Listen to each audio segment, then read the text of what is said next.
Welcome back to another video. Are you ready for another scary story video? Let's dive in and be scared. Today, I've got something truly unsettling to share with you. Something personal. I'm going to tell you a story of mine that happened in the woods. Now, I've been out in the woods many times, but nothing ever prepared me for what I experienced. What happened to me in those woods still haunts me to this day. It wasn't just a strange sound or a flicker of light through the trees. No, this was something different, something darker. The chill in the air is really setting in while I was walking. As I make my way through the forest, the trees around me seem to press closer, their branches clawing at the fading light. The path narrows with every step, swallowed by undergrowth and shadow. Each snap of a twig under my foot, every rustle of leaves sends a shiver down my spine. I quicken my pace, my breath misting in the gathering gloom. The sun, a pale ghost behind the canopy, offers little comfort. Soon it will be swallowed whole by the encroaching darkness, leaving me in the heart of the Blackwood Forest with nothing but the whispers of the ancient trees for company. This place, they say, is cursed, a labyrinth of gnarled oaks and whispering pines that swallows those who enter and never lets them go. It's a place where shadows dance at the edge of your vision, and the very trees seem to reach out with gnarled fingers, eager to drag you into their shadowy embrace. It's a place where the veil between the living and the dead is at its thinnest, and the only sound is the mournful cry of the wind and the rustling of unseen things in the undergrowth. I push on, driven by a morbid curiosity and perhaps a touch of foolish bravery. Or maybe it's stupidity. Maybe this is the kind of thing that a stupid person would do. My rational mind tells me there's nothing to fear, that the stories surrounding the Blackwood are nothing but superstitious nonsense. Yet as the shadows lengthen and the forest grows darker, my resolve wavers. They say that once you enter the Blackwood Forest, you can never truly leave. That the trees have a way of marking you, of making you one of them. They say the longer you stay, the deeper the roots of the forest take hold, twisting around your heart and turning you into a creature of the night. And the scariest part, they say, is that once the forest claims you, you become a part of its eternal cycle, doomed to wander its paths for all eternity. As the last vestiges of daylight fade away, I find myself enveloped in an oppressive blackness. The air grows heavy, charged with an unseen energy that prickles my skin. In the distance, I hear what sounds like a whisper, a murmur that seems to slither through the trees. Then another sound, a soft thud, followed by the distinct snap of a twig. Fear, cold and clammy, grips my heart. I try to call out, but my voice fails me. Trapped in my throat, I stumble back, my foot catching on a root. I fall, scraping my palm on the rough bark of a nearby tree. I yelp, scrambling to my feet, my heart pounding against my ribs like a frantic bird. I break into a run, crashing through the underbrush, my eyes darting from side to side. But the forest seems to have no end.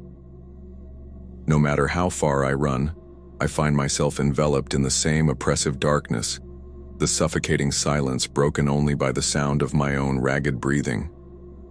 Panic, a cold fist squeezes my lungs, making it hard to draw in a full breath. As if invisible hands are tightening around my chest, each inhale a struggle against the crushing weight of fear. My legs burn, threatening to give way beneath me. But there's nowhere to go, nothing but trees, endless silent trees. Then I see it. A faint glimmer of light in the distance. Hope surges through me, a lifeline in the darkness. I stumble toward it, my pace unsteady, my vision blurred with fatigue. As I approach, the light seems to grow brighter, beckoning me forward with promises of safety. When I reach it, I find a small clearing bathed in an ethereal glow. In the center stands a solitary figure, tall and slender, with arms outstretched as if in welcome. Relief washes over me, so intense it's almost painful.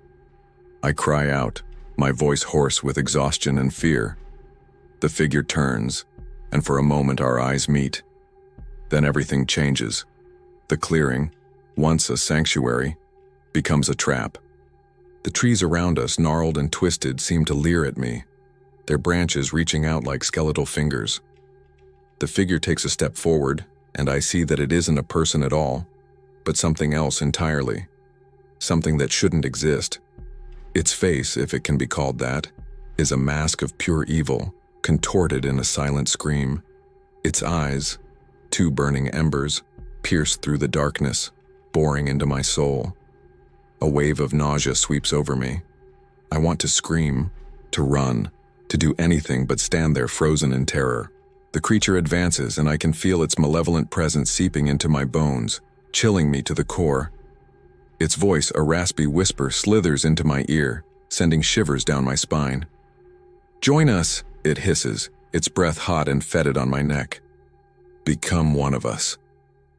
Terror, raw and primal, surges through me, propelling me backward. I stumble, falling to my hands and knees. The creature looms over me, its shadow engulfing me like a shroud. I thrash, trying to claw my way free, but its grip is like iron. It drags me to my feet, its touch searing my skin. The trees around us seem to writhe and twist, their branches forming a grotesque arch over my head. The clearing, once a beacon of hope, now feels like a tomb. I struggle against the creature, but its strength is beyond anything I could have imagined. It throws me to the ground, pinning me with its weight. Its eyes, burning coals in the darkness, stare into mine, boring into my soul. I can feel its dark energy seeping into me, corrupting me, twisting me into something I no longer recognize.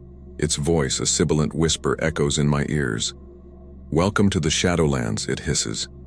"Here you will become one of us, a creature of darkness forevermore." Despair, cold and heavy, settles over me. I know in that moment that there is no escape. I am trapped here in this nightmare, doomed to wander these dark woods for all eternity. The forest around me seems to sigh, a low, mournful sound that echoes through the ancient trees. The air grows still, the oppressive silence broken only by the beating of my own heart. I look up at the sky, but it's impossible to tell if it's day or night. The canopy above is a tangled mass of branches and leaves hiding the heavens from view. Below me, the ground is a treacherous carpet of roots and decaying leaves, hiding unseen dangers at every step. Every sense is on high alert, but there's nothing to be seen in the gloom, only the feeling of being watched, of being hunted. Fear, sharp and sudden, pierces me. I whirl around, my heart pounding in my chest. But there's nothing there, only the trees, silent and unmoving. I try to call out, but my voice fails me, trapped in my throat. I force myself to breathe deeply, willing the fear to subside, but then I hear it, a soft rustle in the undergrowth, the snap of a twig. I freeze, my blood turning to ice. Slowly, ever so slowly, something emerges from the gloom. It moves with a sinuous grace that sends chills down my spine. My breath catches in my throat as I struggle to make out its form in the dim light. I can see the glint of eyes, two burning embers in the darkness, watching me, waiting. It takes a step forward, and I can see that it's tall and slender, its movements fluid and unsettling. It stops a few paces away, regarding me with an unnerving stillness. I strain to see its face, but it remains shrouded in shadow. Then it speaks, and its voice, when it comes, is a raspy whisper that sends shivers down my spine. "Lost, little one," it says, its tone dripping with amusement. "What brings you to the Shadowlands?" I force myself to meet its gaze, my voice a mere whisper. "I didn't mean to come here. I got lost." The creature tilts its head, and I can see the glint of its eyes in the dim light. "Lost," it echoes, and I can sense rather than see a smile spreading across its face. "You are in a place where all are lost, little one, where the shadows dance and the trees have eyes." Terror, cold and clammy, grips my heart. I try to back away, but my foot catches on a root. I stumble, falling to my hands and knees. The creature takes a step forward, and I can feel its dark energy seeping into my skin, chilling me to the bone. "Don't be afraid," it murmurs, its voice like silk over steel. "I won't hurt you." I know it's lying. I can feel the danger emanating from it, see it in the predatory gleam of its eyes. But what choice do I have? I'm trapped in this nightmare, lost in a world where shadows dance and the trees have eyes. I can only hope that whatever fate awaits me here, it will be swift and merciful, Or maybe this is the kind of thing that a stupid person would do.